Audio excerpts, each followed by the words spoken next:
Hello, my good friends. How are you today? May God bless you all. I will not introduce anything. You guys watch the video and feel it. Then let's evaluate together. The sun beat down on Midtown Atlanta like a furnace cranked to max. The kind of heat that made your shirt stick to your back and your patience run thin. Tasha Reynolds leaned halfway into her beat-up black SUV, one hand gripping the edge of the driver's seat, while the other rifled through a mess of papers, old receipts, and a half-empty pack of gum. She muttered under her breath, a low string of curses that'd make her Mama June clutch her pearls back home in Southside. Come on, where the hell is it? Her purse, wallet, ID, everything she needed to prove she wasn't just some random nobody, was gone, and she was already late for a meeting with the DA's office downtown. The asphalt shimmered in the heat, sending up waves that blurred the edges of the parking lot. Tasha's braids swung forward as she bent deeper into the car, her fingers brushing against something soft, maybe the strap of her bag, but it slipped away, tumbling under the seat. "Damn it!" she hissed, straightening up just enough to wipe the sweat off her forehead with the back of her hand. Her phone buzzed on the passenger seat, lighting up with another missed call from Malik Jackson, her best friend and the only guy in the office who didn't give her crap for being late. She ignored it. No time for guilt trips when she was elbow-deep in her own chaos. That's when she heard it, the low hum of an engine creeping closer. Tasha glanced up, squinting against the glare, and saw a police cruiser rolling through the lot like a shark sniffing for blood. The officer behind the wheel locked eyes with her, his face half hidden by aviator sunglasses, but she could feel the weight of his stare even from 20 feet away. She turned back to her car, quick, pretending she hadn't noticed. Last thing she needed was some cop thinking she looked suspicious. Black woman, nice car, alone in a parking lot. She'd been down that road before, and it never ended pretty. The cruiser slowed to a stop, tires crunching gravel. A door swung open, and heavy boots hit the ground with a thud that echoed in her chest. "Hey!" a rough voice barked, sharp enough to cut through the humid air. Tasha froze, her fingers still curled around the edge of the seat. She knew that tone, authority laced with something uglier, something that didn't care about explanations. Her heart sank, but she took a deep breath, steeling herself for what was coming. She dealt with worse than this growing up in Southside, where cops patrolled like they owned the damn place. Tasha straightened up slow, turning to face the officer. He was a white guy, maybe 40, with a buzz cut and a scowl etched so deep it looked like it had been there since birth. Officer Ray Carter, his badge read, though she barely had time to clock it before he started in. His uniform was crisp, but he wore it like a guy who'd rather be swinging fists than writing tickets. One hand rested on his belt, close to the holster, while his eyes narrowed, sizing her up like she was already guilty of something. "What you think you're doing?" Carter asked, voice hard and suspicious, like he'd caught her red-handed with a crowbar instead of her own keys. Tasha wiped her sweaty palms on her jeans, keeping her tone even, despite the knot tightening in her stomach. "I'm looking for my purse. Misplaced it in my car." She nodded toward the SUV, hoping he'd at least glance at the Georgia plates and figure out she wasn't lying. Carter's scowl deepened. "You got ID on you?" His hand didn't move from his belt, fingers twitching like he was itching to pull something. Cuffs, gun, whatever made him feel big. Tasha blinked, the knot in her stomach turning to a slow burn. "Like I said, I lost my purse. That's why I'm digging through my car. It's got my wallet, my ID, everything." "Uh-huh," Carter cut her off, not even pretending to listen. "Step away from the vehicle." His tone left no room for argument, and Tasha bit her tongue hard enough to taste metal. She didn't want this to turn ugly, not here, not now. She raised her hands slightly, stepping back from the open door, her voice steady even as her pulse kicked up. "This is my car," she said again, slower this time, like she was talking to a kid who didn't get it. "I just need my purse, and I'll be out of here." Carter wasn't having it. His eyes flicked over her. Jeans, tank top, braids, like he was building a case in his head. "Lady, you're acting real suspicious. You expect me to believe you just lost your purse in this car?"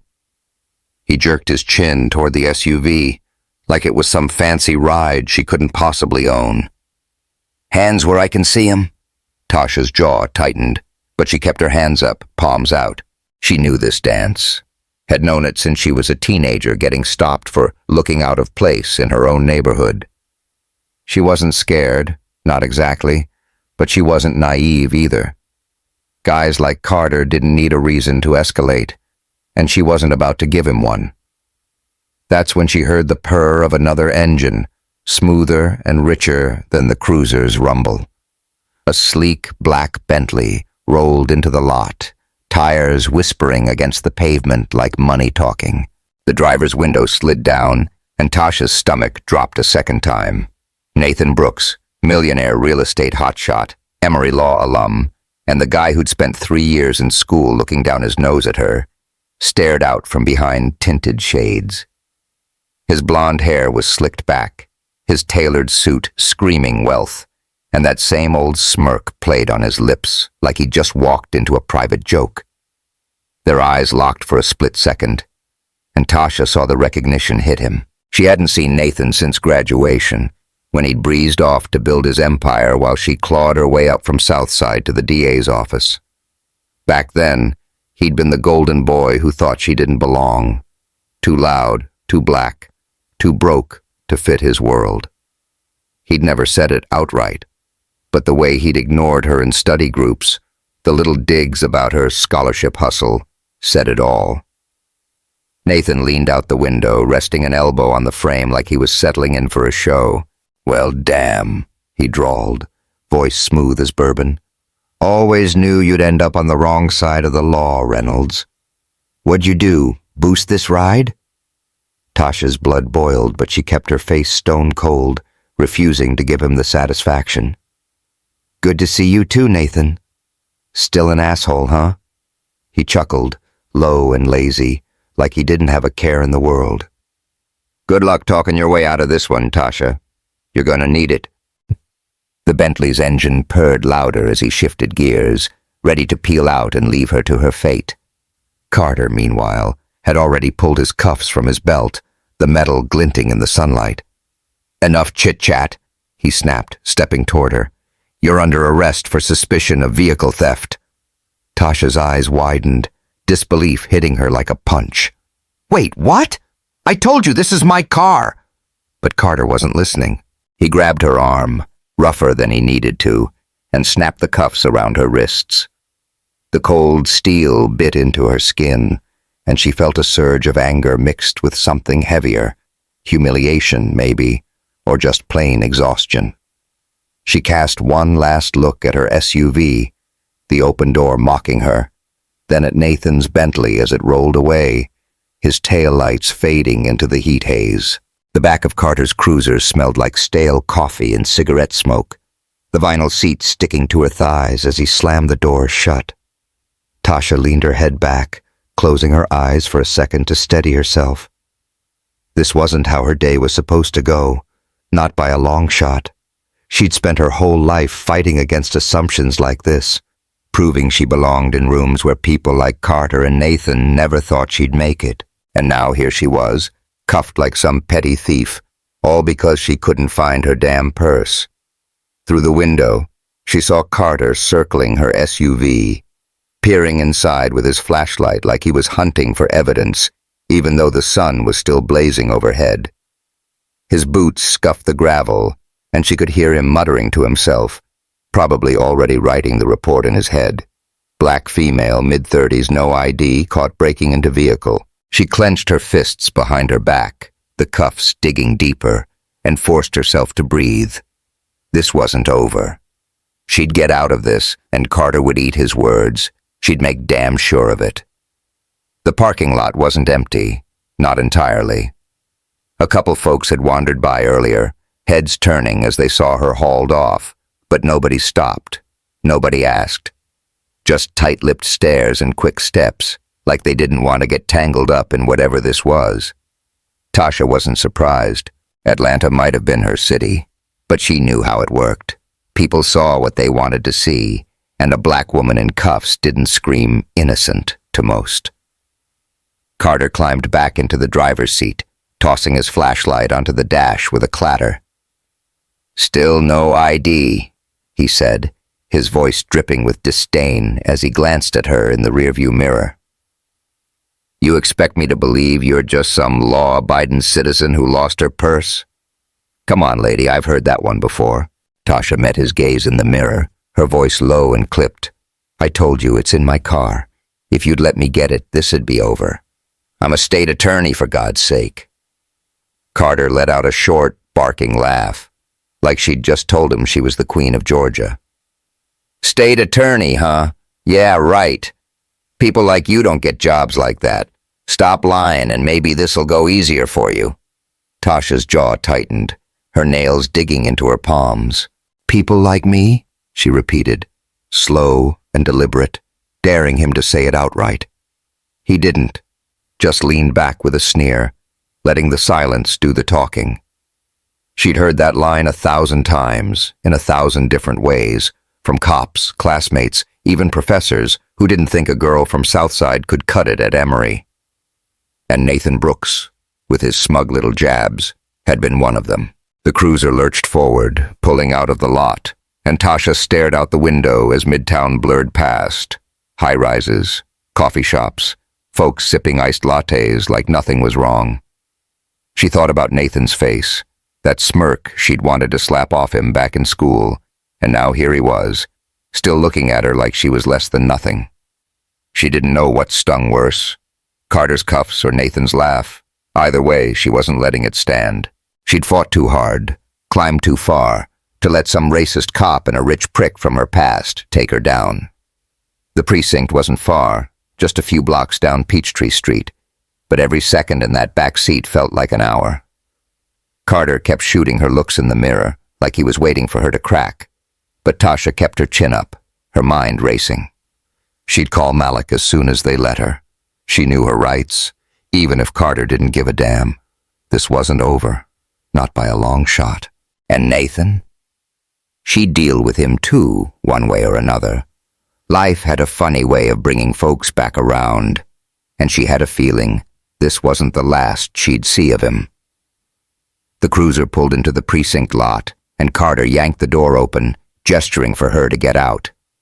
Tasha stepped onto the pavement, the cuffs chafing her wrists, and took one last look at the city skyline stretching out beyond the chain-link fence. She didn't know it yet, but this moment, this messed-up, humiliating moment, was just the start.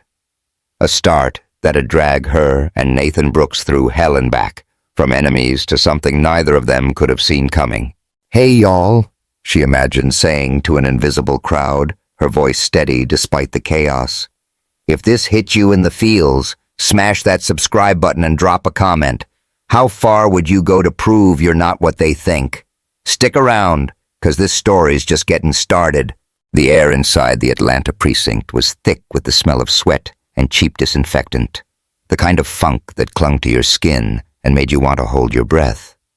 Tasha Reynolds sat on a hard plastic bench in the holding area, her wrists still sore from Officer Ray Carter's cuffs, though they'd been off for a good 20 minutes now. She rubbed at the red marks, flexing her fingers to shake out the stiffness, while her mind ran a mile a minute. The fluorescent lights buzzed overhead, casting a harsh glow on the cracked linoleum floor, and every so often, a cop shuffled by, tossing her a quick glance before moving on. She ignored them, keeping her eyes fixed on the wall across from her. A faded poster about drunk driving that looked like it had been up since the 90s. Carter had dragged her in like she was some street hustler caught boosting cars, not a damn state attorney with a law degree from Emory and a desk full of case files downtown. He'd stood over her while she was booked, smirking like he'd just won the lottery, his buzz cut gleaming under the lights. "No purse, no ID, huh?" he'd said, leaning in close enough that she could smell the tobacco on his breath. Typical excuse.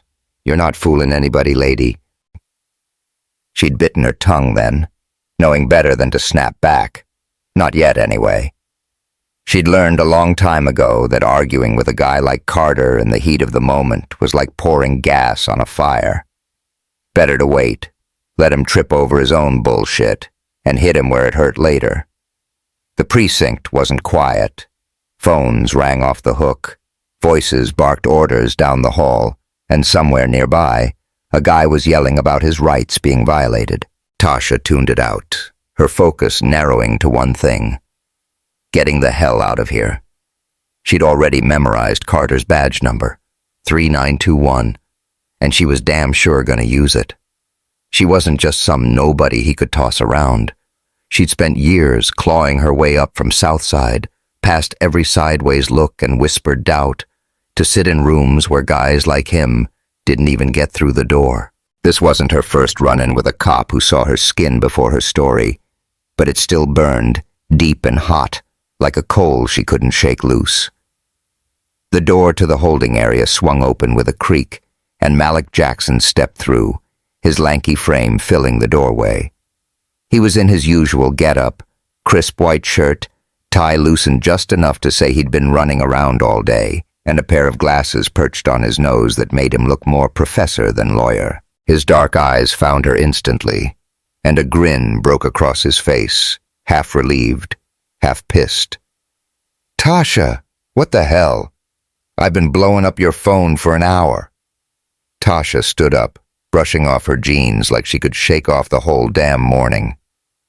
"Yeah, well, I've been a little tied up, Malik. Literally."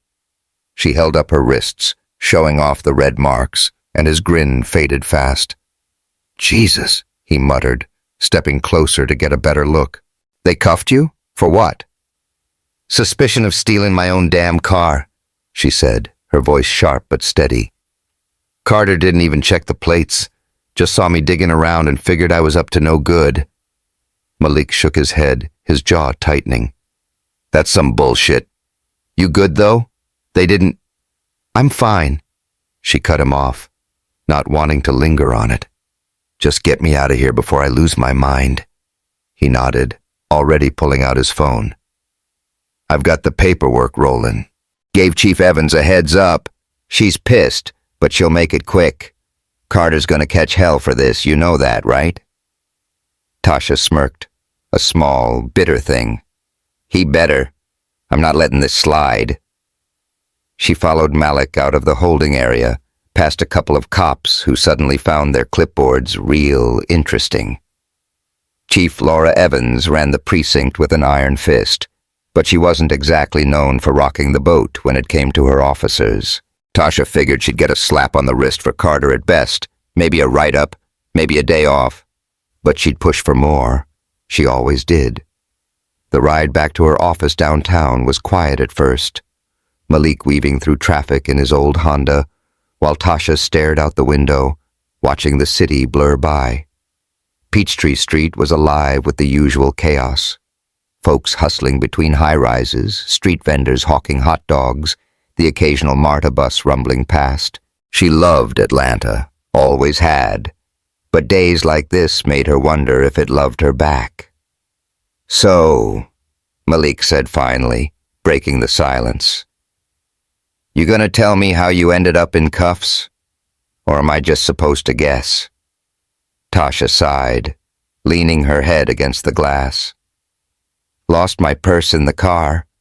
Must have slid under the seat or something.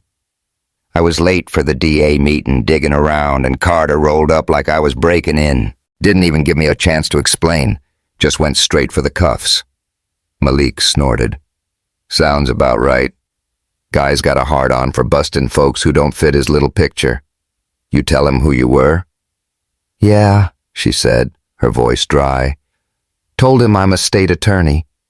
He laughed in my face, said people like me don't get jobs like that." "Asshole," Malik muttered, gripping the wheel tighter. "We'll get him, Tasha. File a complaint. Push it up the chain. Hell, I'll write it myself if you want." She nodded, but her mind was already drifting, replaying that moment in the parking lot. Not Carter's smug face, though, that she could handle. It was Nathan Brooks, leaning out of his fancy-ass Bentley with that smirk, like he'd been waiting years to see her fall. She hadn't thought about him in forever, not since he'd strutted out of Emory with his trust fund and his big plans, leaving her and the rest of the scholarship kids in the dust. Back then, he'd been all charm and sharp edges, the kind of guy who'd smile while he cut you down. She'd hated him for it. Hated how he'd made her feel small without even trying. "Yo, you still with me?" Malik's voice snapped her back, and she realized they'd pulled into the parking garage under her office building. "Yeah, I'm good," she lied, pushing the door open. "Just need a coffee and a minute to breathe." Malik grinned, climbing out after her. "You need a whole damn vacation after today. But first, we've got a problem." Tasha raised an eyebrow, following him toward the elevator. "What now?" He hit the button for the 10th floor, leaning against the wall as the doors slid shut. "Got a call while you were playing jailbird. Nathan Brooks, you remember him from Emory? His company's in deep shit. Some investors are suing him for fraud on a big project out in Southside. He's looking for a lawyer, and I told him you're the best." Tasha froze, her stomach twisting like she just swallowed a rock. "Nathan Brooks? The same Nathan Brooks who watched me get cuffed today and laughed his ass off?" Malik's eyes widened, and he let out a low whistle. "Wait, what? He was there?" "Yeah," she said, her voice tight. "Rolled by in his Bentley, acting like it was the funniest thing he'd seen all week. Told me I'd end up on the wrong side of the law. Smug bastard." The elevator dinged, and they stepped out into the hallway, the hum of the AC a stark contrast to the precinct's stale heat. Malik rubbed the back of his neck, looking caught between a laugh and a grimace. "Well, damn, that's awkward as hell. But look, Tasha, he's desperate. Company's on the line, millions down the drain. He's willing to pay big, and you could use the cash to fund that pro bono stuff you're always talking about." Tasha stopped in front of her office door, crossing her arms. "I don't care how desperate he is. Guy's a prick, always has been. I'm not bailing him out just 'cause he's got money." Malik shrugged, leaning against the wall. "Fair, but hear me out. You take this, you get a chance to stick it to him, make him eat every word he ever said. Plus, Southside's tied up in this mess. That project's displacing folks like Jamal Hayes. You know, the kid we've been helping. You could turn it around, use the case to protect him." She hesitated, her hand on the doorknob. Jamal was a good kid, 16, smart as hell, but he'd been hassled by cops like Carter one too many times. She'd taken him under her wing, promised to keep him out of trouble, and the thought of Nathan's money screwing over his neighborhood made her blood boil all over again. Maybe Malik had a point. Maybe she could twist this into something useful. "Fine," she said finally, pushing the door open. "Set up a meeting. But if he smirks at me one damn time, I'm walking out." Malik grinned, following her inside. "That's my girl. I'll call him now. Bet he's sweating bullets already." Her office was a small, cluttered space. Desk piled with files, a half-dead plant in the corner, and a window overlooking the downtown skyline. Tasha dropped into her chair, kicking her feet up on the desk as Malik dialed Nathan's number. The phone rang twice before a familiar voice picked up, smooth and cocky as ever. "Malik, my man," Nathan said, loud enough that Tasha could hear through the speaker. "Tell me you've got good news." "Got better than news," Malik replied, winking at Tasha. "I've got Tasha Reynolds on board. She's the best, but you already know that." There was a pause on the other end, and Tasha could almost picture Nathan's smirk faltering. "Tasha, huh? Well, damn. Didn't think she'd slum it with me after today." Tasha leaned forward, snatching the phone from Malik's hand. "Let's get one thing straight, Nathan. I'm not doing this for you. I'm doing it for the folks you're screwing over in Southside. You step out of line, I'm gone. Understand? Another pause, then a low chuckle. Loud and clear, Reynolds. Guess I owe you one after that parking lot show. When can we meet? Tomorrow, she said, her voice cold. My office, 9 sharp, don't be late. She hung up before he could reply, tossing the phone back to Malik. He caught it, grinning like a kid who'd just won a bet. Oh, this is gonna be good. You're gonna chew him up and spit him out. Maybe, Tasha said, leaning back in her chair. Her mind was still spinning. Carter's cuffs, Nathan's laugh, the weight of Southside on her shoulders. She didn't trust Nathan, not even a little, but Malik was right. This was a chance to turn the tables. She'd hated him back at Emory, hated how he'd made her feel like she didn't belong, and now here he was, needing her to save his ass. Life was funny like that. The skyline outside her window glowed orange as the sun dipped low, casting long shadows across the city.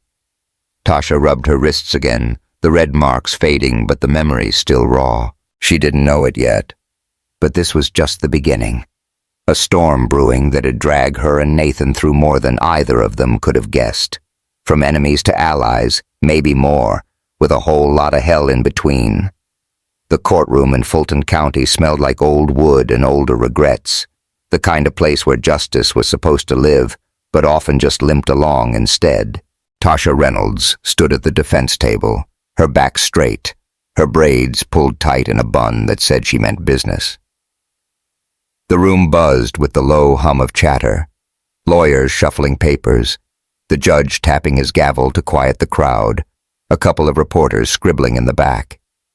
She could feel every eye on her, but she didn't flinch. She'd been here before, fought bigger battles than this, and today, she was damn well gonna win. Nathan Brooks sat beside her, his usual swagger dialed down to a nervous fidget. His suit was still crisp, tailored gray with a silk tie that probably cost more than her monthly rent, but his hands kept smoothing the fabric over his knees, like he was trying to iron out the mess he'd landed in. His company, Brooks Development, was on the chopping block, sued by a pack of investors claiming he'd cooked the books on a massive project in Southside Atlanta. Fraud, they said. Millions in damages, and if Tasha didn't pull this off, Nathan's empire was toast. She'd spent weeks digging through financial records, chasing leads and dragging witnesses into line, most of it late at night, fueled by coffee and a stubborn streak that wouldn't quit. Nathan had been there too, hovering over her shoulder in her downtown office, offering half-baked ideas and apologies she didn't ask for. She'd hated every minute of it at first. Hated him, hated his voice, hated the way he still carried that Emory law arrogance like a badge. But somewhere along the way, between the stacks of files and the arguments over strategy, she'd started to see cracks in his armor. He wasn't just a rich prick anymore. He was a guy scared of losing everything he'd built. Ms. Reynolds! The judge's voice cut through her thoughts, deep and gravelly. You ready to wrap this up? Tasha nodded, stepping forward with a folder in hand. Yes, Your Honor. Defense rests after this. She turned to the witness stand, where a nervous accountant from Nathan's company sat, sweat beading on his forehead despite the AC humming through the room. She'd caught him in a lie 2 days ago, some fudged numbers he'd tried to pin on Nathan. And now it was time to finish the job. Mr. Harris, she started, her voice calm but sharp. You testified earlier that Mr. Brooks ordered you to alter the financials for the Southside project, but we've got emails here, your emails, showing you acted alone, trying to cover your own ass when the investors started asking questions. Care to explain that? The courtroom went quiet, every breath held as Harris squirmed. His tie was crooked, his glasses slipping down his nose, and Tasha could see the panic flickering in his eyes. I don't know, he stammered. Maybe I got confused. Confused? Tasha cut in, holding up the folder like a weapon. These ain't confusing, Mr. Harris. They're dated, signed, and sent from your account. You want to try that again? Or should I let the jury figure it out? He crumpled then, shoulders slumping as he muttered something about pressure and bad choices. Tasha didn't push harder. She didn't need to. She'd already won. The judge called a recess, and by the time the gavel hit again an hour later, the case was dismissed. No fraud, no damages. Nathan was clear, at least for now. The hallway outside was chaos. Reporters shouting questions. Nathan's team slapping his back like he just hit a grand slam. Tasha slipped through the crowd, her heels clicking against the marble floor, until she reached the double doors and stepped into the humid Atlanta air. The sun was sinking low, painting the sky orange and pink, and she took a deep breath, letting the tension drain out of her shoulders. She'd done it, saved his ass, saved Southside from losing more homes to his mess. It felt good, even if she didn't want to admit it. "Hey, Reynolds," Nathan's voice called out behind her, and she turned to see him jogging over, tie loosened, a grin spreading across his face. "You're a damn miracle worker, you know that?" Tasha crossed her arms, keeping her expression neutral. "Just doing my job, Brooks. Don't get too excited. Those investors might come back swinging." He laughed, a real laugh, not the smug chuckle she remembered from school. "Let 'em try. You've got my back, right?" She rolled her eyes, but a small smile tugged at her lips. "Don't push it." They ended up at her place that night, not planned, just a natural drift after he insisted on buying her a drink to celebrate. One drink turned into two, then a bottle of wine from her kitchen, and before she knew it, they were sprawled across her couch in Decatur, the TV humming some late-night jazz playlist she loved. Her apartment was small, but hers. Wood floors scuffed from years of living, a bookshelf stuffed with law texts and old Toni Morrison novels, a window cracked open to let in the night breeze. The air smelled like rain coming, mixed with the faint vanilla of a candle she'd lit to cover the day's stress. Nathan kicked off his shoes, leaning back with his glass balanced on his knee. "You ever think about quitting all this?" he asked, his voice softer than usual, the wine loosening his edges. "The law, the fighting, all of it?" Tasha sipped her drink, staring at the amber liquid swirling in the glass. "Nah, it's who I am. Grew up watching my mama hustle 2 jobs just to keep the lights on in Southside. I don't quit. Can't afford to." He nodded, like he was really hearing her for once. "I used to hate that about you, you know. Back at Emory. How you never gave up, no matter what anybody threw at you. Made me feel like a fraud half the time." She glanced at him, surprised. "You, Mr. Golden Boy with the trust fund? Come on, Nathan." He shrugged, setting his glass on the coffee table. "Money don't mean shit when you're scared of failing. You never looked scared, not once. I envied that." Tasha didn't know what to say to that, so she didn't say anything. The jazz shifted to a slower tune, Nina Simone's voice filling the room, and the space between them felt smaller, warmer. She looked at him, really looked, and saw something new in his eyes. Something that wasn't there in that parking lot, or those Emory halls. Not arrogance, not pity, just him. She wasn't sure who moved first. Maybe it was her, leaning in just enough, or maybe it was him, his hand brushing her arm as he shifted closer. But then his lips were on hers, soft at first, tentative, like he was testing the water. "Sir." Tasha froze for a second, her brain screaming to pull back. This was Nathan Brooks, the guy she'd hated for years. But her body didn't listen. The kiss deepened, hungry and raw, and before she knew it, she was pulling him in, her fingers curling into his shirt. They stumbled off the couch, a tangle of limbs and heat, the wine forgotten on the table. Her bedroom was just down the hall, a small space with a bed she hadn't made, and curtains half drawn against the streetlights.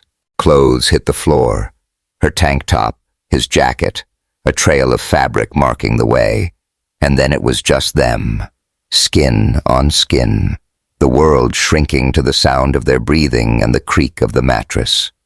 It wasn't gentle or slow. It was a collision, years of tension breaking open in a rush of need. Nathan's hands were everywhere, strong and sure, and Tasha met him move for move, her nails digging into his back as they lost themselves in it. Afterward they lay there, tangled in the sheets, the air heavy with sweat and silence. Tasha stared at the ceiling, her chest still heaving, trying to make sense of what the hell just happened. Nathan rolled onto his side, propping himself up on an elbow, his blonde hair mussed and his eyes searching hers. "Guess we're not enemies anymore," he said, a half-smile tugging at his lips. Tasha snorted, pulling the sheet up over her chest. "Don't get ahead of yourself, Brooks. This doesn't change who you were." "Maybe not," he said, his voice quiet now, "but it changes who I want to be." She didn't respond, just let the words hang there, heavy and real. The jazz still played faintly from the living room, and outside the first drops of rain tapped against the window, a soft rhythm that matched the thud of her heart. She didn't know what this was, lust, wine, or something deeper, but it felt like a line crossed, a door cracked open she couldn't shut again. The next morning came too fast, the rain turning into a full-on storm that rattled the windows. Tasha woke up alone. Nathan had slipped out at some point, leaving a note on her pillow. "Got a call. Be back. You're still the best." She crumpled it up, tossing it into the trash, but a small part of her couldn't shake the warmth it left behind. That warmth didn't last. By noon, Malik was banging on her door, his face tight with worry. "Tasha, you see the news? They're coming for Nathan again. Some new witness saying he ordered the fraud himself. Russo's behind it. I'd bet my ass on it." Tasha's stomach dropped, the high of last night crashing hard. Detective Vince Russo, Carter's old buddy, a slick bastard with a grudge, had been sniffing around the case from the start, and now he'd found a way to hit back. She grabbed her phone, scrolling through the headlines. Brooks' development scandal deepens. State attorney implicated. Her name was there, tied to Nathan's, like she'd been in on it all along. She stormed out to the courthouse steps, the rain soaking her jacket as she spotted Nathan pacing under an overhang, his phone pressed to his ear. He saw her coming and hung up, his face pale but defiant. "Did you play me, Nathan?" she shouted over the downpour, her voice raw. "Tell me I didn't stick my neck out for a damn liar!" He stepped closer, rain dripping off his hair, his eyes locked on hers. "It's a setup, Tasha. Russo's trying to bury me. And you. I swear I didn't know." She wanted to believe him, wanted it so bad it hurt, but the doubt gnawed at her. The storm raged around them, wind whipping her braids, and then he grabbed her, pulling her into a tight hug. She stiffened at first, then sank into it, the rain washing over them both like it could clean the mess away. "We'll figure this out," he said into her ear, his voice steady despite everything. "Together." Tasha nodded, her cheek pressed against his wet shirt, but the knot in her gut wouldn't loosen. They'd won once, but now the ground was shifting again, and she didn't know if they'd climb out of this hole, or if it'd swallow them whole. The rain had stopped by morning, leaving Decatur slick and quiet, the kind of hush that settles over a city after a storm's done its work. Tasha Reynolds stood in her kitchen, barefoot on the cool tile, pouring coffee into a chipped mug that had been her mama's favorite. The air smelled like wet earth, and the cornbread Mama June was pulling out of the oven, golden and steaming on the counter. It was a good day, or at least it was supposed to be. Yesterday's win at the courthouse still buzzed in her veins, a hard-fought victory that had cleared Nathan Brooks's name and sent Detective Vince Russo packing. She'd beaten the odds again, turned a setup into a knockout, and for once, it felt like the world was on her side. Mama June hummed an old gospel tune, "This Little Light of Mine," her voice soft and warm as she sliced the cornbread with a practiced hand. She was a small woman, wiry from years of nursing shifts at Grady Memorial, but her presence filled the room like sunshine. Her graying hair was tucked under a scarf, and her eyes, sharp as ever, flicked to Tasha with a knowing look. "You lookin' mighty pleased with yourself, baby," Mama June said, setting a plate in front of Tasha. "That boy Nathan finally figure out you're the real deal?" Tasha smirked, sliding into a chair at the table. "He better have. Took him long enough." She grabbed a piece of cornbread, the butter melting into it, and took a bite, savoring the comfort of it. Nathan had been at her place last night after the rain-soaked showdown on the courthouse steps, the two of them laughing over takeout and whiskey like they hadn't just dodged a bullet. He'd crashed on her couch. Nothing more than that this time, just a quiet ease she wasn't used to with him. It felt strange, good strange, but she wasn't ready to call it anything yet. Mama June sat across from her, cradling her own coffee mug. "Heard you on the phone with Malik last night. Something about that Russo fella getting the boot. You really stirring the pot down at that precinct, huh?" "Somebody's gotta," Tasha said, leaning back. "Russo was dirty. Set Nathan up to take the fall and drag me into it. We got him, though. Chief Evans had to cut him loose after we dropped the evidence in her lap." Mama June nodded, her lips pursed like she was proud but worried too. "You watch yourself, Tasha. Folks like that don't go quiet. They bite back." "I know, Mama," Tasha said, her voice softening. "I'm good, though. Promise." The kitchen was a sanctuary, wood cabinets painted a faded yellow, a radio in the corner playing low, photos of Tasha and her mama pinned to the fridge from back when Southside was all they had. She'd bought this place with her first big paycheck from the DA's office, a little fixer-upper she'd turned into home. It wasn't much, but it was hers, and having Mama June here, fussing over her like she was still a kid, made it feel right. She reached for her coffee, but a sharp cough caught her mid-motion, rattling up from her chest like gravel in a tin can. She waved it off when Mama June's eyes narrowed, grabbing a napkin to cover her mouth. "Just the rain last night," she said, clearing her throat. "Got me all messed up." Mama June didn't buy it, but she let it slide, turning back to the stove to fuss with a pot of greens she'd started for dinner. Tasha took a sip of coffee, ignoring the faint ache lingering in her ribs. She'd been tired lately, more than usual, the kind of bone-deep drag that coffee couldn't touch.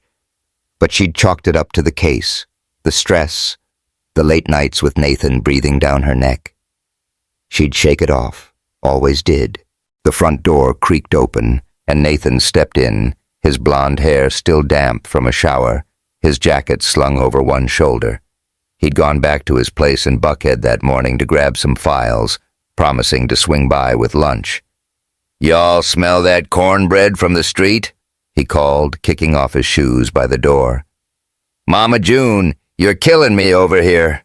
Mama June laughed, waving a wooden spoon at him. "Get in here, boy, and quit tracking mud on my girl's floor." Tasha grinned, despite herself, watching him saunter over with a paper bag from a diner down the road. Greasy burgers and fries, the kind of treat she hadn't had in weeks. He dropped into the chair next to her, brushing her knee under the table like it was nothing. And she didn't pull away. It was weird, the shift between them. Enemies turned partners, maybe more, but she wasn't fighting it today. "Thought we'd celebrate proper," Nathan said, unpacking the bag. "Case closed, Russo gone, Southside safe for now. You're a damn hero, Tasha." "Don't get all sappy on me," she teased, grabbing a fry. "Just don't screw it up again, and we're golden." He chuckled, and for a minute it was easy. Him, her, Mama June dishing out plates like they were family. The cornbread was warm, the greens simmering with a kick of spice, and the laughter bounced off the walls. Tasha let herself sink into it, the weight of the last few weeks lifting just enough to breathe. But then it hit. A cough, harder this time, tearing through her chest like something clawing its way out. She doubled over, one hand gripping the table, the other pressed to her mouth. Nathan's laugh cut off sharp, his hand landing on her back. "Tasha, you okay?" She nodded, gasping for air, but the room spun, black spots dancing in her vision. Mama June was at her side in a flash, her voice sharp with panic. "Baby, what's wrong? Talk to me." "I'm fine," Tasha rasped, pushing herself upright. But her legs buckled, and she hit the floor hard, the coffee mug shattering beside her. The last thing she saw was Nathan's wide eyes and Mama June's hands reaching for her before everything went dark. When she came to, the world was too bright, too loud. Beeping machines, antiseptic sting in her nose, a cold bed under her back. Grady Memorial's ER was a blur of white coats and worried faces, and Tasha blinked against the glare, trying to piece it together. Her chest ached, a dull throb that wouldn't quit, and she could hear Mama June's voice somewhere close, low and trembling. "She's awake," Nathan said, his hand squeezing hers, and she turned her head to see him sitting beside her, his face pale under the hospital lights. Mama June stood behind him, arms crossed tight like she was holding herself together. "What happened?" Tasha croaked, her throat dry as sandpaper. Nathan swallowed hard, his thumb brushing over her knuckles. "You passed out, scared the hell out of us. Docs ran some tests. They're coming back now." She nodded, too tired to argue, and let her eyes drift shut again. The room felt heavy, like the air itself was pressing down, and she couldn't shake the dread creeping up her spine. She'd been off for weeks, coughs she'd ignored, nights she couldn't sleep, but she'd told herself it was nothing, just stress, just life. The door swung open, and a doctor stepped in, middle-aged, gray hair, clipboard in hand. His face was too serious, the kind of look that said bad news before he even opened his mouth. "Ms. Reynolds," he started, glancing at Nathan and Mama June. "I'm Dr. Ellis. We've got your results, and—" "It's not good," Tasha's heart thudded, loud enough she swore they could hear it. "What's that mean?" He hesitated, flipping a page on the clipboard. "We found a mass in your lung, advanced, stage 4, lung cancer. It's spread and... I'm sorry, but it's not something we can cure here. Treatment might buy time, but it's a long shot." The words hit like a freight train, smashing through the fragile peace she'd built. Mama June let out a choked sob, her hand flying to her mouth, and Nathan's grip on her hand tightened so hard it hurt. Tasha just stared at the doctor, her mind blank, the beeping of the machines filling the silence. "No," Nathan said, his voice breaking. "That's bullshit. There's gotta be something. Some treatment. Some specialist." "We're looking at options," Dr. Ellis said, calm but firm. Calm. "There's a trial in Switzerland. Experimental, but it's expensive. Hundreds of thousands, and even then, no guarantees." Mama June sank into a chair, tears streaming down her face, and Tasha felt her own eyes burn. But nothing came. She was numb, like her body hadn't caught up to her brain yet. Cancer. Stage 4. The words didn't fit. Not her, not now, not after everything she'd fought through. "Tasha," Nathan said, leaning closer, his voice raw. "We're not giving up. You hear me? I'll find a way. Whatever it takes." She turned to him, his face blurry through the haze in her eyes. "Nathan, don't. I'm not losing you."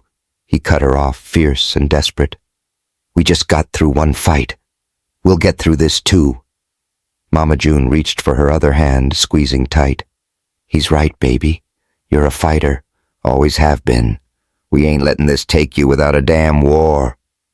Tasha wanted to argue, to tell them it was too late, but the words wouldn't come. She looked between them, her mama, strong as steel despite the tears, and Nathan, the man she'd hated, turned into something she couldn't name, and felt a flicker of something. Not hope, not yet, but a spark, stubborn and small, refusing to die out. The hospital room was cold, the walls stark white, the machines a constant drone in her ears. She'd won yesterday, saved Nathan, saved Southside, but now the ground was gone, and she was falling again, deeper than ever. They'd thought they were done, thought they'd beaten the odds, but life had a way of kicking you when you least expected it. Nathan stood up, pacing the room like a caged animal, already pulling out his phone. "I'll call people. Lawyers, doctors, anybody who can move this. We're getting you to Switzerland, Tasha. Money's not a problem." "Boy, you hush," Mama June snapped, her voice shaking but firm. "We need to think, not run around like chickens with no heads." Tasha managed a weak laugh, the sound rough in her throat. "She's right, Nathan. Sit down before you give yourself a heart attack." He stopped, looking at her with those blue eyes that had gone from smug to scared in a heartbeat. "I'm not sitting still while you—" He cut himself off, swallowing hard, and dropped back into the chair, his hand finding hers again. The spark flickered brighter, fueled by the two people who wouldn't let her go. She didn't know if they could win this, didn't know if she had the strength left, but she'd fought worse than this and come out swinging. Maybe, just maybe, they could pull her through one more time. The hospital window showed a city moving on, cars honking, lights flickering, but inside, time stood still, heavy with the weight of what came next. Tasha closed her eyes, leaning into Nathan's touch, and let herself hold on to that spark, even as the darkness loomed. The hospital room at Grady Memorial felt like a tomb, cold, sterile, and too damn quiet except for the steady beep of the machines hooked up to Tasha Reynolds. She lay in the bed, propped up on pillows that smelled faintly of bleach, her skin a shade paler than it should have been under the harsh lights. Her braids spilled over the white sheets, and her hands rested limp in her lap, the IV line taped to her wrist a constant reminder of how fast things had gone to hell. The window showed a gray Atlanta skyline, clouds hanging low like they were mourning right along with her. Nathan Brooks paced at the foot of the bed, his sneakers squeaking against the linoleum, his phone pressed to his ear. He'd been on it for hours, calling bankers, brokers, anybody with a pulse and a checkbook, trying to liquidate what was left of his empire. His voice was hoarse, cracking with every word, but he didn't stop. "Yeah, sell it all. The condo in Buckhead, the lots in Midtown, hell, even the damn Bentley. I need cash now."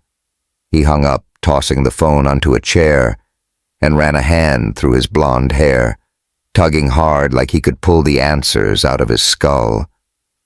Mama June sat beside Tasha, her small frame hunched in a plastic chair, her hands clasped tight around a rosary she'd dug out of her purse. She hadn't stopped praying since the doctor dropped the bomb. Stage 4 lung cancer, no cure, just a slim chance at more time if they could get Tasha to Switzerland for some experimental treatment.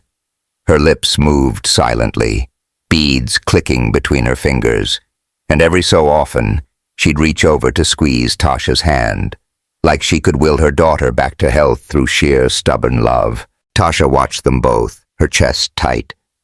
Not just from the cancer eating her lungs, but from the weight of what they were doing. She'd told Nathan to stop, begged him not to throw his life away for her, but he wouldn't listen.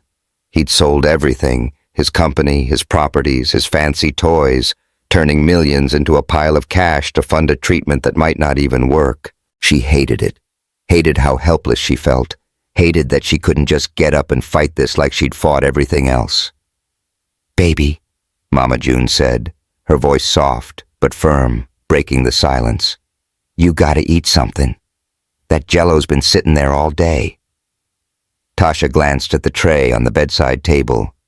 Lime green Jell-O in a plastic cup, a sad little spoon stuck in it, Her stomach churned at the thought. "Not hungry, Mama," she rasped, her throat raw from coughing fits that had been getting worse every day. "You need your strength," Mama June insisted, pushing the tray closer. "Ain't no way you're getting on a plane to Switzerland if you don't keep up."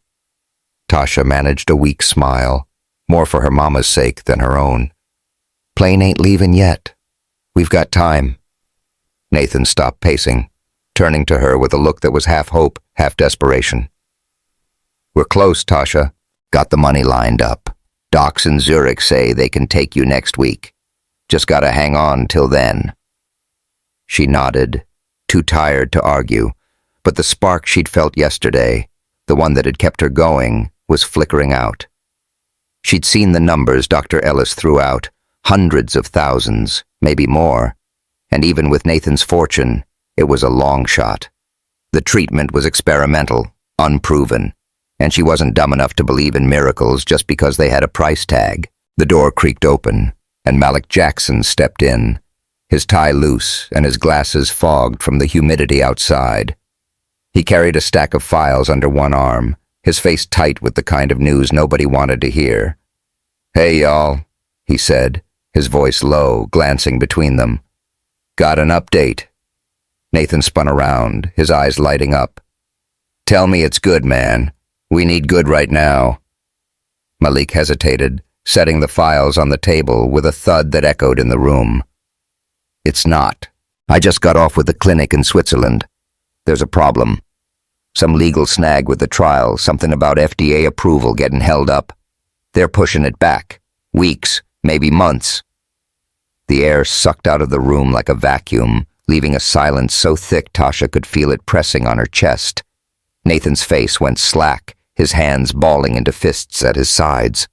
"What the hell do you mean, held up? I've got the money. I sold everything. They can't just—" "They can," Malik cut in, his voice steady but heavy. "It's out of their hands, Nathan. Some bureaucratic bullshit. Nobody's moving till it's cleared." Mama June's rosary hit the floor with a clatter, and she buried her face in her hands, her shoulders shaking. Tasha stared at Malik, her mind racing, but her body too weak to keep up. Weeks, maybe months. She didn't have that kind of time. Dr. Ellis had made that clear. Every day, the cancer was clawing deeper, stealing her breath, her strength, her fight. She'd been holding on for this. Switzerland, Nathan's crazy plan. But now it was slipping away, and she didn't know how to grab it back. "No," Nathan said, his voice rising, sharp and jagged. "No, that's not happening. I'll call him myself. Get lawyers, sue somebody, whatever it takes. We're not sitting here waiting for her to—" He stopped, choking on the word, and turned away, slamming a fist into the wall. The thud reverberated, a crack spider-webbing up the plaster, and Tasha flinched, her heart twisting at the sight of him breaking. "Nathan," she said, her voice barely above a whisper. "Stop." He didn't turn around, his shoulders heaving, his fists still pressed to the wall. "I can't stop, Tasha. I can't just watch you. You've done enough," she said, louder this time, forcing the words out past the ache in her chest. "You sold it all, your company, your life, for me, and now it's gone, and I'm still here dying. Let it go." He spun back, his eyes wild, red-rimmed like he hadn't slept in days. "You think I care about the money? I'd burn it all again if it kept you breathing. You're my whole damn world, Tasha. Don't you get that?" She did get it, felt it in the way he looked at her, the way he'd thrown everything away without a second thought. It hit her hard, deeper than the cancer, and she couldn't hold back the tears anymore. They spilled hot down her cheeks, and she reached for him, her hand trembling. He crossed the room in 2 steps, dropping into the chair beside her and pulling her into his arms, careful of the IV, but holding her like she might vanish if he let go. Mama June stood up, wiping her face with a shaky hand. "I'll give you all a minute," she said, her voice thick, and slipped out with Malik, the door clicking shut behind them. Tasha buried her face in Nathan's shoulder, his shirt damp with rain and sweat, and let herself cry, really cry, for the first time since the diagnosis. It wasn't loud or dramatic, just quiet sobs that shook her frail frame, years of strength crumbling in his grip. He held her tighter, his breath ragged against her hair, whispering words she couldn't quite make out, promises maybe, or prayers he didn't know how to say right. "I'm not worth this," she said finally, pulling back just enough to look at him, her voice breaking. "You've got nothing left, Nathan. You should have let me go." He shook his head, his hands cupping her face, thumbs brushing away her tears. "I've got you. That's all I need to keep fighting. We're not done, Tasha. Not yet." She wanted to believe him, wanted to cling to that fire in his eyes, but the weight of it all, the cancer, the delay, the emptiness where his life used to be, was crushing her. She leaned into him again, her forehead resting against his, and they sat there, wrapped in each other, the machines beeping a slow, relentless countdown. They didn't stay at Grady long after that. Nathan insisted on taking her home, not to her place in Decatur, but to a cramped little rental he'd picked up in East Atlanta after selling everything else. It was a far cry from his Buckhead penthouse, just one bedroom, a sagging couch, and a kitchen that barely fit a microwave. But he'd made it work, piling blankets on the bed and setting up a chair by the window so she could watch the street. The rain started again that night, a steady drum against the roof, and Tasha sat propped up on the couch, a quilt Mama June had brought draped over her legs.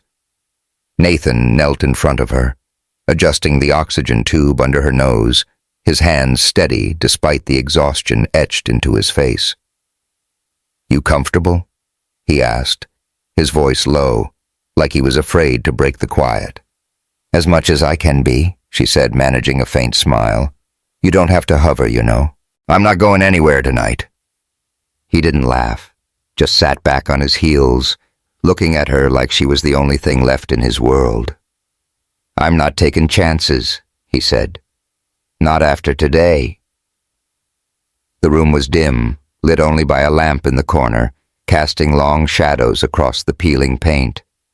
Outside, the rain picked up, a soft roar that drowned out the city noise, and Tasha felt it settle over her, a heavy, final kind of calm. She'd fought so hard for so long, but this was different. This wasn't a courtroom or a precinct she could outsmart. This was her body turning against her, and Nathan's money couldn't buy her out of it. "I'm scared," she admitted, her voice barely audible over the rain. "First time I've said that out loud." Nathan's face crumpled for a second, but he caught himself, scooting closer to take her hand. "Me too," he said, his thumb tracing circles over her knuckles. "But we've been scared before.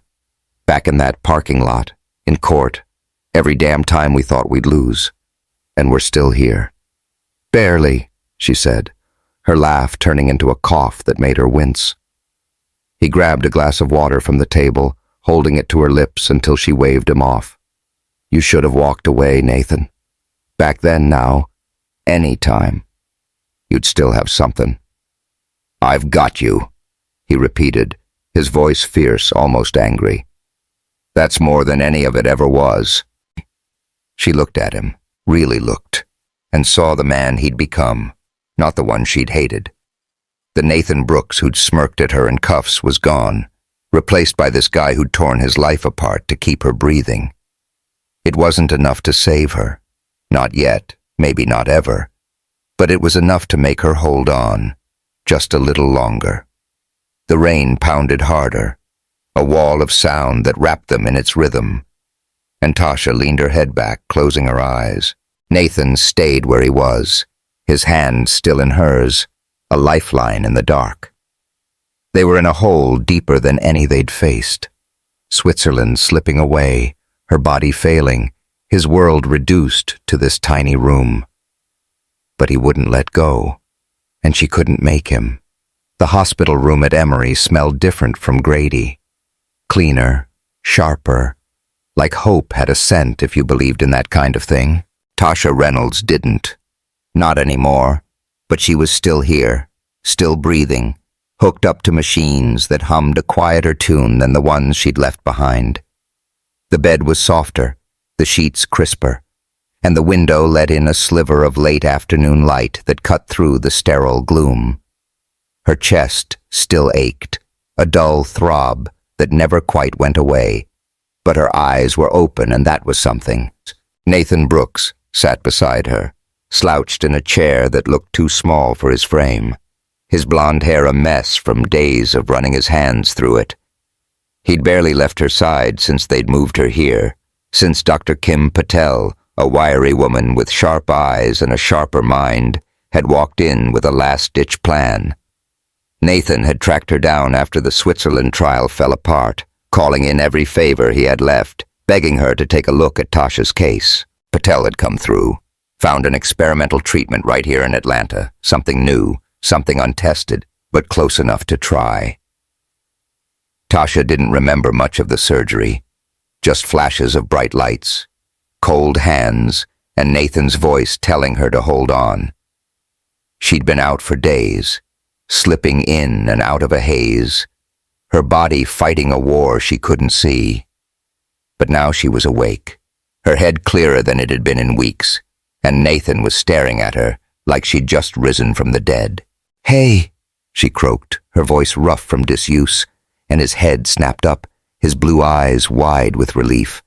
"Hey, yourself," he said, leaning forward so fast the chair creaked. "You scared the shit out of me, Tasha." She managed a weak laugh, the sound turning into a cough that made her wince. He grabbed a cup of water from the table, holding it to her lips with a gentleness she still wasn't used to. "Guess I'm good at that," she said after a sip, settling back against the pillows. "You look like hell, though." He grinned, a tired, lopsided thing that didn't quite reach his eyes. "Yeah, well, sleep's overrated when your girl's fighting for her life." Her girl.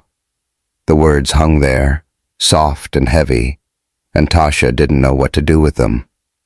She looked away, out the window at the city skyline, Atlanta stretching wide and alive beyond the glass, and felt a knot loosen in her chest. She'd made it through somehow, against odds that had stacked higher every day. Patel had come in earlier, all business in her white coat, saying the surgery had worked. For now. The cancer wasn't gone, not by a long shot, but it had shrunk enough to give her time, months maybe, if she was lucky. It wasn't a cure, but it was a lifeline, and she'd take it. Nathan reached for her hand, his fingers lacing through hers, and she let him. His palm was rougher than it used to be, calloused from weeks of scrambling to keep her alive, selling everything, moving them into that East Atlanta dump, fighting battles she couldn't. She'd hated him for it at first, hated how he'd thrown his life away.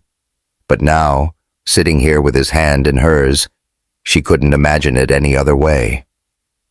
"You didn't have to do all this," she said, her voice low. "Selling everything, sticking around.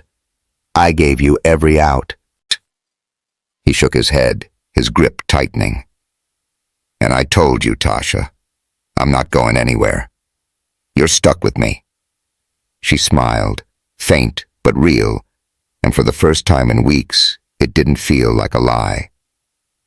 The door swung open then, and Mama June bustled in, her arms full of a quilt she'd been stitching at home. Bright patches of red and gold, a South Side kind of beauty. Her eyes were red but dry, her scarf slipping as she hurried to Tasha's side. "Baby girl," she said, dropping the quilt on the bed and pulling Tasha into a hug that smelled like home, cornbread and lavender. "You're awake. Praise God, you're awake." Tasha hugged her back, her arms weak but steady, and felt Mama June's tears soak into her shoulder. "I'm still here, Mama," she whispered. "Told you I'm too stubborn to quit." Mama June pulled back, wiping her face with a shaky laugh. "Damn right you are. Had me praying till my knees hurt." But you're here, and that's what counts. Nathan stood up, giving them space, and Tasha caught the way he watched her mama, like he was grateful, like he knew how much she'd carried too. The room felt fuller with them both, a warmth cutting through the hospital chill, and Tasha let herself sink into it. She wasn't out of the woods. Patel had been clear about that, but she was alive, and that was a win she hadn't dared hope for. Days turned into weeks, and Tasha got stronger, slow but sure.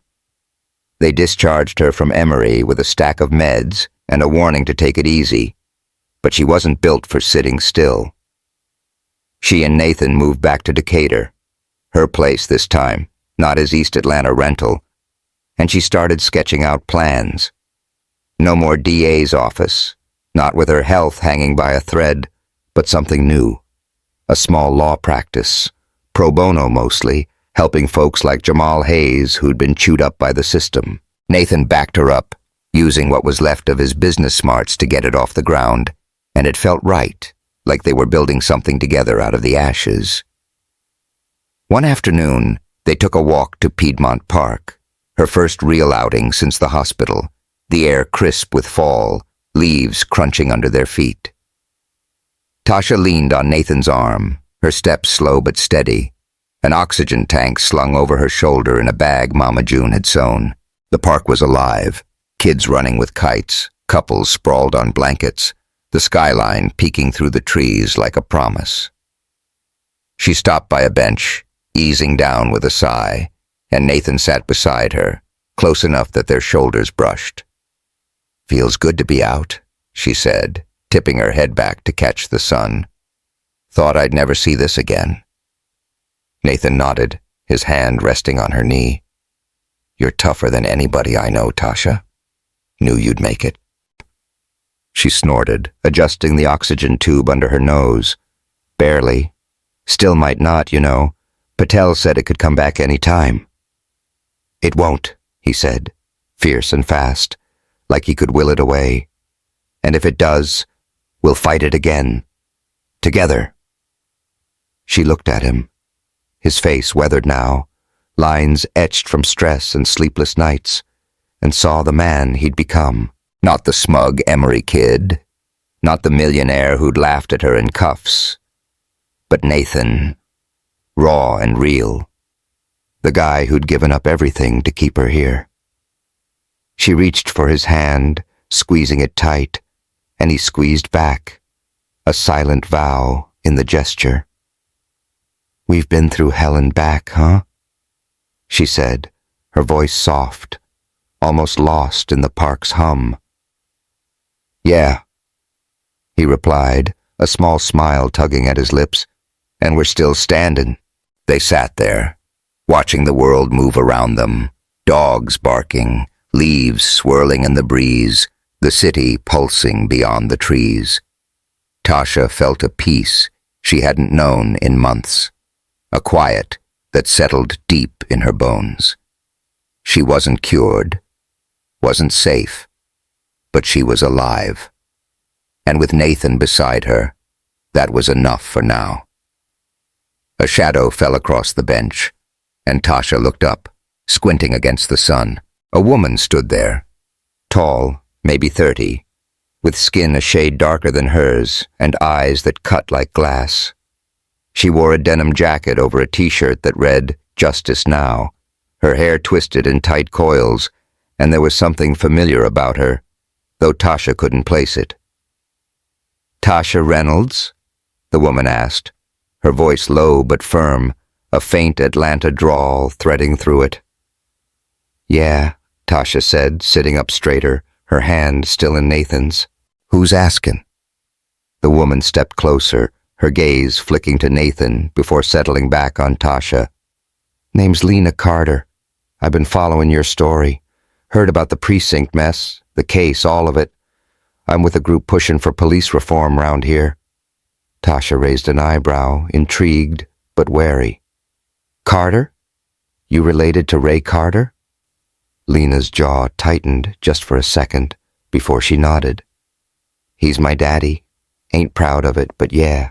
That's why I'm here. I've been watching you, Tasha. What you did standing up to him and Russo, it's big. We've got work to do, and I think you're the one to help me do it." Nathan shifted beside her, his hand tightening on hers. "Work like what?" he asked, his tone sharp, protective. Lena didn't flinch, meeting his stare head-on. "Like fixing this system from the inside, starting with the precinct. I've got dirt on my daddy's old crew, stuff that'd make your head spin. But I need somebody with your fight, Tasha. Somebody who's been through it." Tasha studied her, the pieces clicking into place. Ray Carter's daughter, a reformer with a chip on her shoulder, showing up now after everything. There was more to this, she could feel it, a shadow behind Lena's words she couldn't quite see. "Why me?" she asked, her voice steady despite the fatigue creeping in. "Plenty of folks out there with louder voices." Lena smirked, a glint in her eye that was all too familiar, like her daddy's but sharper, turned inward. "'Cause you don't back down, and 'cause I know what he did to you that day in the lot. I was there, saw it from across the street, been waiting to find you ever since." Tasha's breath caught, the memory of cuffs and Nathan's laugh flashing back, and now this. Lena, a witness, a player she hadn't seen coming. Nathan's grip tightened, his jaw clenching, but Tasha didn't pull away. She looked at Lena, really looked, and saw something raw. Anger, maybe, or guilt, or both. "I'm listening," Tasha said finally, her voice firm despite the oxygen tank humming at her side. "But I'm not promising anything, not yet." Lena nodded, stepping back with a small, knowing smile. "Fair enough, I'll be in touch. Rest up, you're gonna need it." She turned and walked off, her boots crunching leaves, leaving a trail of questions in her wake. Nathan watched her go, his brow furrowed. "You trust her?" "Don't know," Tasha admitted, leaning into him. "But something tells me she's not here to play games." They sat in silence, the park buzzing around them, the sun dipping lower until the sky turned a deep gold. Tasha felt the weight of it all, her fight, Nathan's sacrifice, Lena's sudden shadow, and knew this wasn't the end. She'd survived, rebuilt, but the road ahead was still twisting, still uncertain. She'd beaten death once, with Nathan by her side, and now there was more coming, something bigger, something she couldn't quite name. "We've dodged the end again, huh?" she said, her voice soft, a faint smile tugging at her lips. Nathan chuckled, low and warm, his arms sliding around her shoulders. "Yeah, and we'll keep dodging it, together." She nodded, resting her head against him, the oxygen tank a quiet hum between them. The park faded into dusk, lights flickering on, and Tasha let herself believe, just for a moment, that they'd make it, whatever came next. Lena Carter was a wild card, a door cracked open to a fight she hadn't planned, but she'd face it like she'd faced everything else, head on, with Nathan at her back. "Hey, y'all," she thought, her voice ringing clear in her mind. "If this twist got you reeling, smash that subscribe button and drop a comment. What's Lena really after, and can Tasha trust her? Thanks for riding with me. This ain't the end, just a hell of a new start."